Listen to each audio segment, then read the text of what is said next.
we know from a higher level is that when students engage in projects like this, that is a high impact practice. Sure. And JMU is the best at developing high impact practices, experiences for our students. Welcome to Being the Change, the official podcast of James Madison University, brought to you by Madison Magazine. Each episode brings you stories of how members of the JMU community combine intellect with action to live lives of purpose and meaning. That's being the change.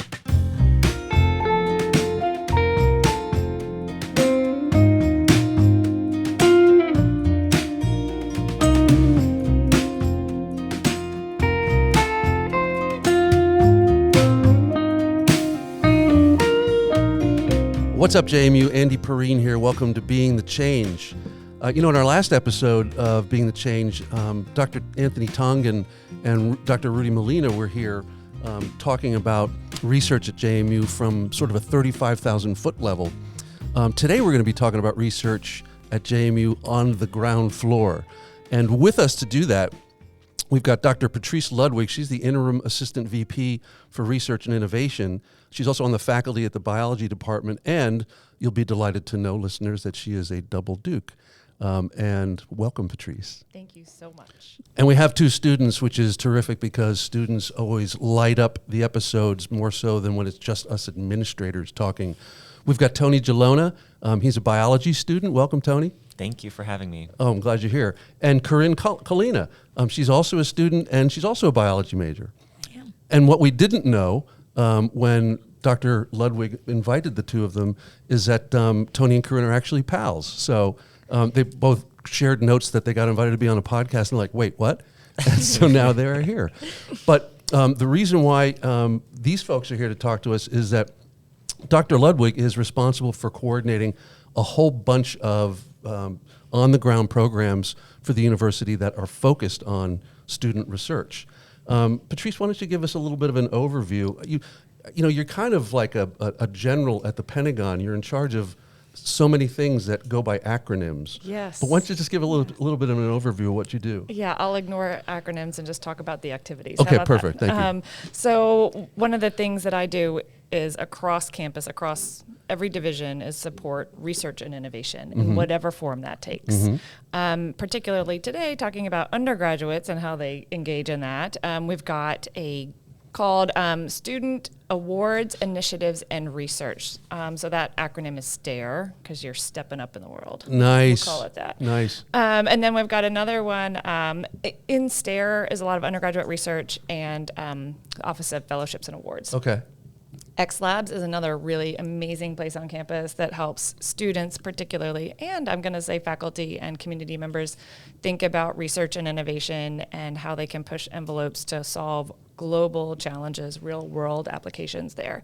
And I would say both of those spaces are transformative to anybody who's interacting there. And you made the point that it's also transformative for faculty. And, one of the great non-traditional elements of X Labs is that a lot of the coursework is team taught by faculty from different disciplines, which doesn't often happen at the undergraduate level. So it's pretty unique. It is. And it's a great way for students to kind of see, and faculty for that matter, productive disagreement. So not all faculty in the same space talking about the same things see the world the same way. And so modeling that kind of behavior is something that maybe students, you can talk about this. Do you see your professors kind of arguing in class very often? No, not at all. Yeah, but if you watch it happen, you're like, oh, that's how you have that disagreement. So it translates into these finer tuned moments, advancing whatever global challenge you're working on, but also these little things. Productive disagreement is something that we see very rarely these days. Isn't that true? In public. In public, right, that's right. Well, thank you for giving us that overview, but also you're in charge of first year research experience and the travel grants and esports and research, all of that's yours, right? There's even more there. Yeah. And so we can talk about that a little bit because I think both students have engaged in, Tony, you did fire, right? So I'd love to hear from their perspective, their interaction with the fire program. Well, this is great. I've never had a co-host. Thanks, Patrice. Sorry. No, Tony, this is why we're here. I would love to hear your experience. Yeah. So my freshman year, I'm in Dr. Ryder's lab, and we study... Which department is that? Biology. In biology, okay. Yep. And my first year, I assisted a master's student. Mm-hmm. She was studying the effects of different soil properties on lizard and frog assemblages in Costa Rica. So the field work was in an old growth forest in Costa Rica, and fire helped fund part of that program. And this is your first year? This was my first year. That's amazing. It was pretty intense. Would be up at 6, would be doing field work from like 8 till 5, rain or shine. There were bullet ants, spot flies, vipers, mud, poachers. It was crazy, but no. And so that's kind of how I got into research, and I really do credit fire for helping with that. And what do you take away from an experience like that? I would say I feel more confident in my abilities. You kind of feel like you can take on anything. Sure. The next summer, I went from hot, humid Costa Rica to freezing cold, dry Andes. My thesis is in the high Andes. We're studying different soil patches at 17,000 feet above elevation. Wow. So the field work is also intense, but it's really rewarding. That's amazing. Corrinne, do you have any similar experiences? Yeah, so I actually started my research at JMU's X Labs. So I studied abroad with Dr. Sean McCarthy. Sure. He's a writing rhetoric professor. And so he was teaching this X Labs course. It was interdisciplinary, which was super cool to see. Right. I don't think any of us had the same major, which was really cool to interact with like the different majors on campus and kind of find out the different opportunities that the campus provides us.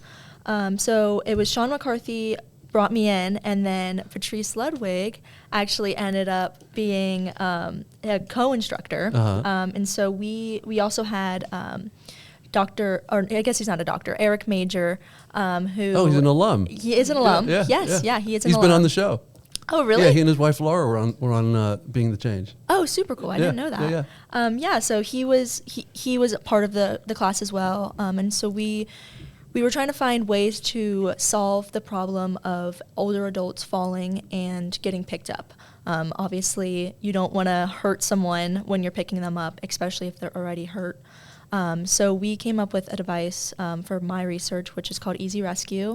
It's mostly for EMTs and other healthcare professionals, but it helps pick up fallen individuals without the strain and sprains of the exertion of picking up a fallen patient. Yeah. So well, at my age, I'd like to read the research. Yeah, it's super cool. It's super cool. That was a joke, Corrinne. Well, we don't see you on the floor a lot, do we? No. Okay, good. Stay on your feet. Thank you.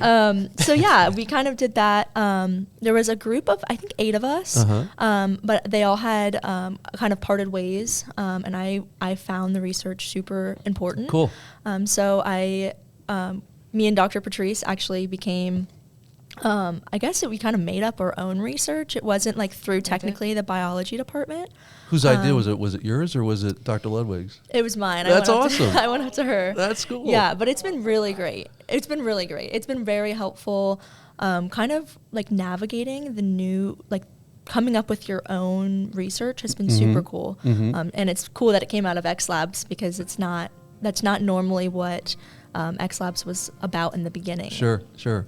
Well, like Tony described, did you feel empowered by the early experiences? Oh, for sure. Yeah. It was a little intimidating, but I feel like I've learned and grown so much from this experience. I'm actually, we graduate in May, and I'm not done with this research yet. Right. I plan on continuing it, which says a lot about how great my experience has been. That's right.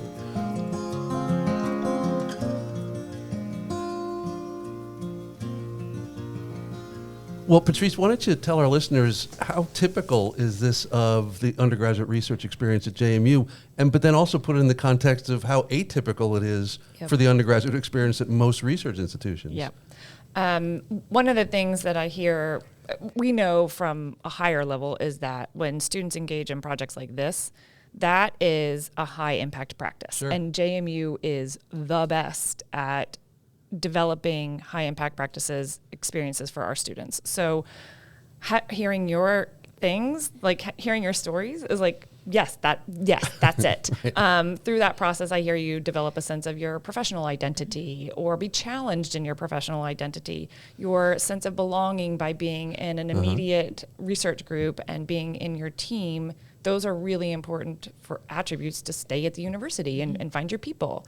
So we know that research is a super high impact practice. They're describing what would be a typical high impact practice experience. But what you don't see often at maybe other institutions that have maybe across mountains.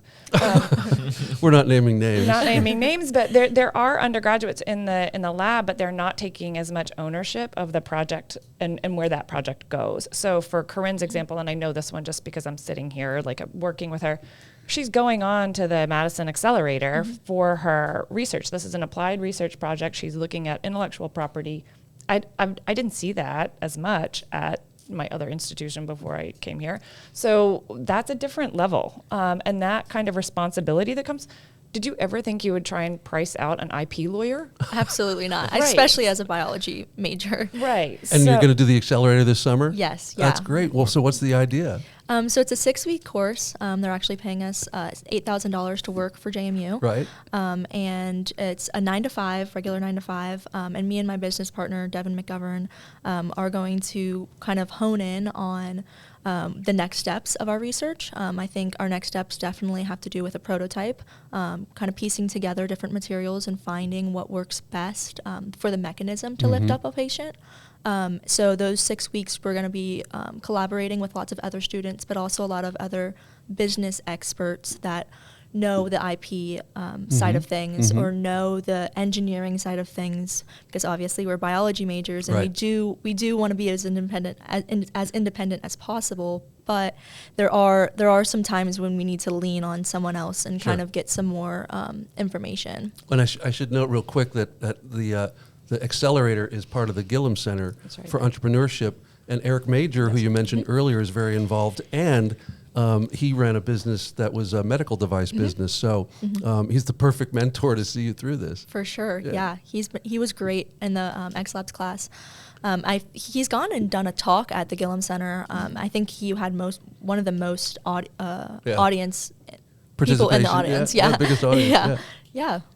That's amazing. And you were going to say, Patrice? Well, Tony, your research in the Andes is having a national, global kind of impact with Dr. Ryder. Do you want to say where your stuff is going and where Yeah. this is atypical?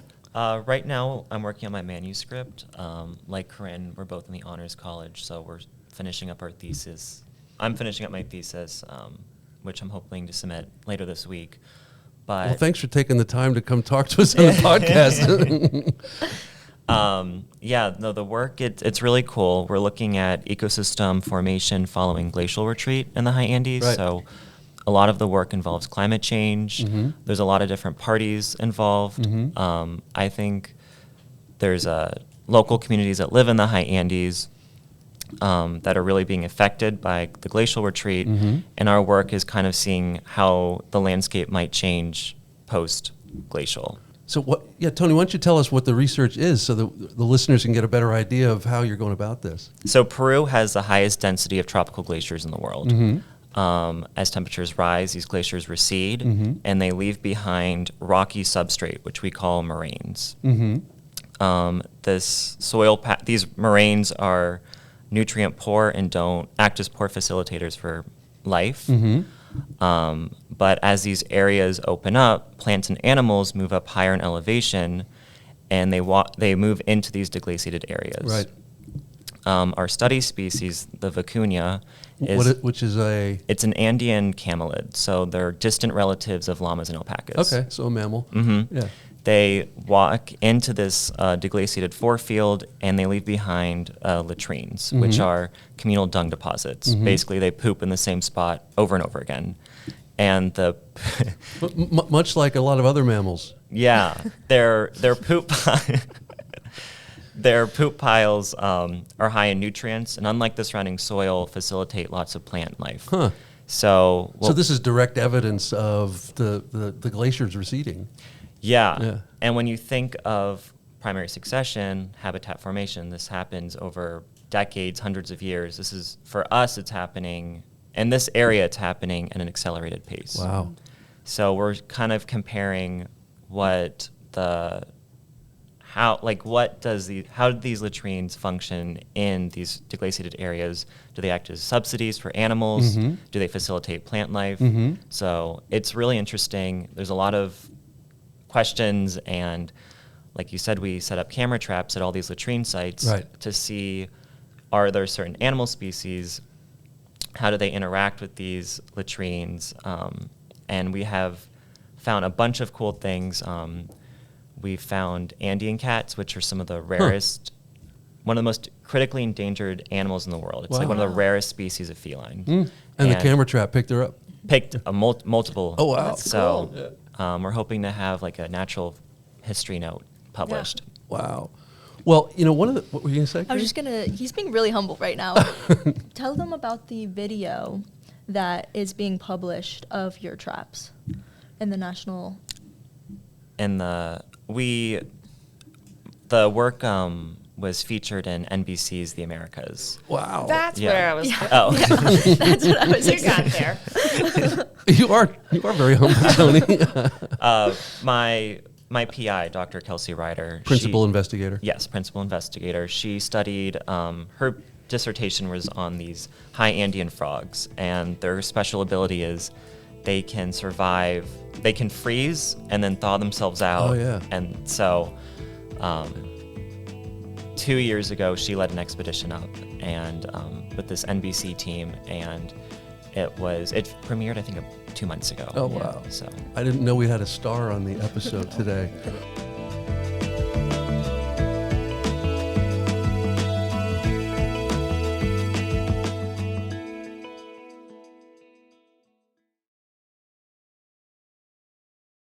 Well, one of the things that Patrice, that I'd love to hear your perspective on, and then hear from the students when it happened to you, is that, to me, one of the greatest parts about being part of a university community is participating in the hopeful process of educating oneself. Yeah.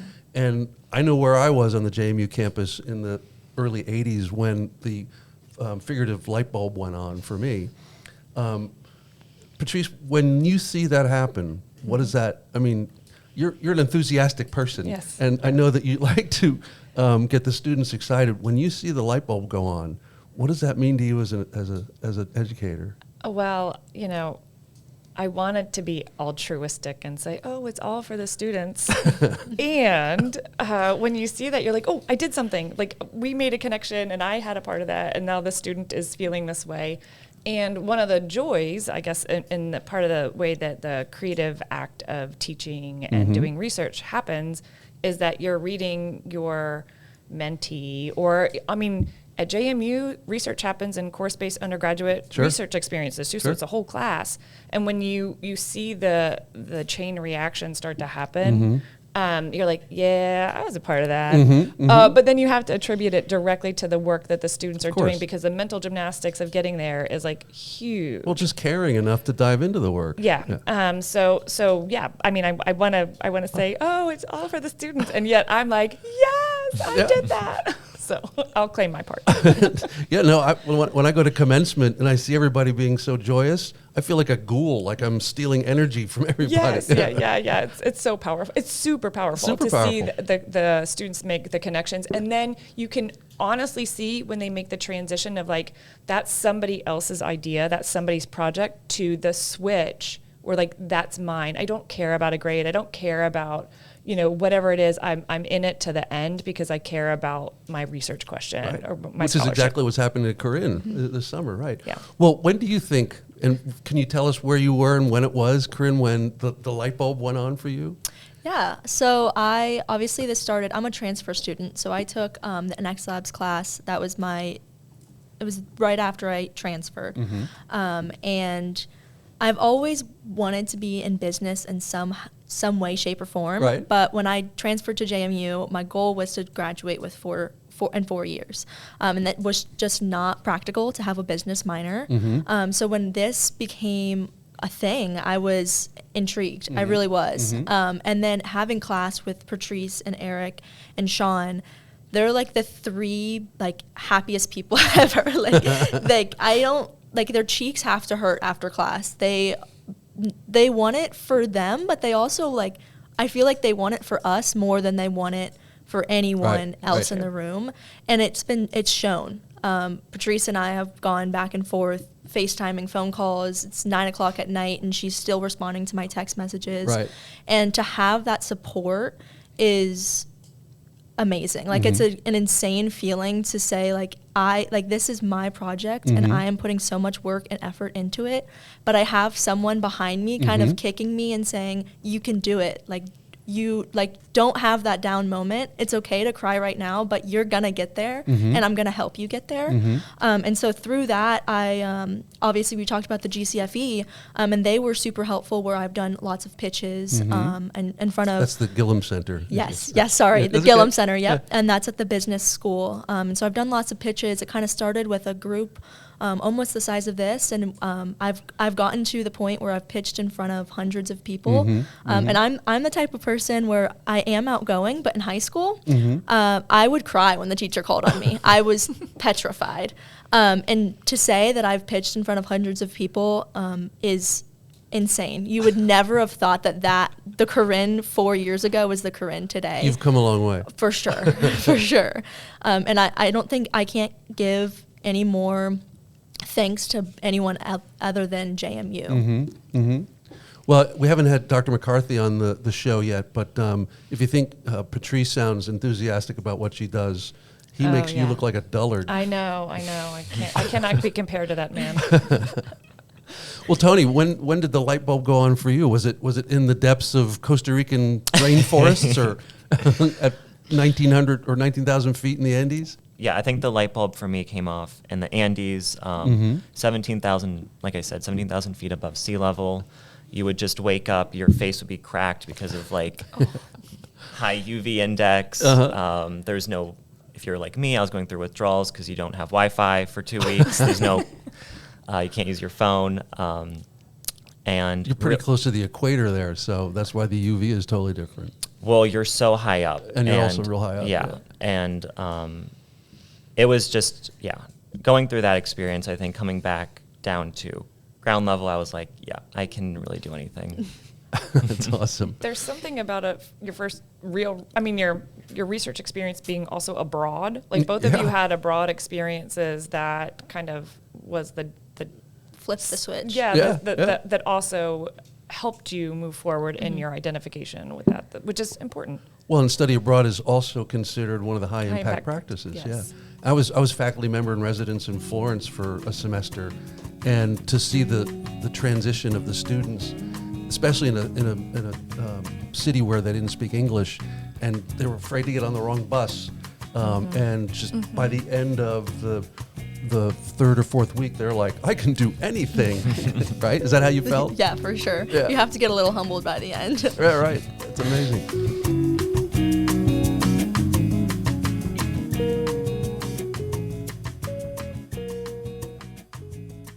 Well, Patrice, what in your position, where do you see this moving? Because one of the things that a lot of our listeners and a lot of people on campus are curious about is, now that we've been classified as a national research doctoral institution, how does that mesh with our history and our niche as a superior undergraduate, high touch, high caring kind of place? Yeah, that's a great question, and I hear that same kind of like, well, what if kind of moment. And one of the things that I can say is that we have always prided ourselves on that high touch, and undergraduate research that suits that, right? And so as we move into this space, we have more and more opportunities to engage in more and more research. Right. There's quantity and there's quality and there's collaborations across the nation that we might not have had access to as regional comprehensive. Well, and we've joined new organizations because of this classification. So that puts us in a network that we can expand research opportunities, which means that's going to translate. It's just how research happens. So it's going to translate. And I would say that we have a massive advantage of not having a ton of doctoral students. Undergraduates are who's doing the research with the faculty members here. It's not the graduate students. Now, there are amazing programs in graduate, and but by and large, it's not there. It's the undergraduates that are doing that work, and that is super exciting. So I see us expanding that opportunity more and more. Well, one of the things that Dr. Molina said in the previous episode was that just as a junior faculty member, just learning that when he's writing a grant, to write in the assistantships for the students so that they can get paid is one of the ways that we're transforming as an institution, and the undergraduates are getting those opportunities. That's exactly right. And they're presenting. I mean, the STARE oversees the travel grants, so folks are trying to get out there, again, to present and disseminate their work, which puts us on the map even more. So the more opportunities we have for that, the more exposure we have, the better. I mean, we already have an amazing reputation, but we just keep expanding who knows about that reputation. That's right. That's amazing. Well, this has been so great to hear your experiences. This really, like I said, compared to the last episode, gives us an on-the-ground feel for what's actually happening in the students' lives. Dr. Ludwig, thank you so much for joining us. Thank you. Corrinne and Tony, thanks for being on the show. We really appreciate it. Thanks for the opportunity. And best of luck to you in your coming endeavors. Thank you. Thanks. And come back to campus when you're an alumnus. Oh, for sure. Yeah. Homecoming tickets have already been bought. Excellent. Excellent. All right, listeners, if you've got any ideas for other episodes of Being the Change, remember you can reach us at beingthechange@jmu.edu. Until next time, go Dukes. Thanks for listening. Subscribe to hear more stories about how members of the JMU community are being the change. Dive deeper and explore countless other stories at jmu.edu/Madison Magazine. Go Dukes! The Being the Change podcast was conceived by Jim Heffernan, editor of Madison Magazine, and me, Andy Perrine, head of JMU Marketing. Thanks to Jenna Polk and her team at the Rose Library Studios, where the show is recorded by Cody Troyer, Steve Adderton, and Olive Santos, all of the crazy talented JMU photo video team, who then produced the final episodes at the Ice House in downtown Harrisonburg. Original music by 2019 alumnus Neil Perrine. You can find the Being the Change podcast on all the popular platforms where we hope you'll like, share, and subscribe.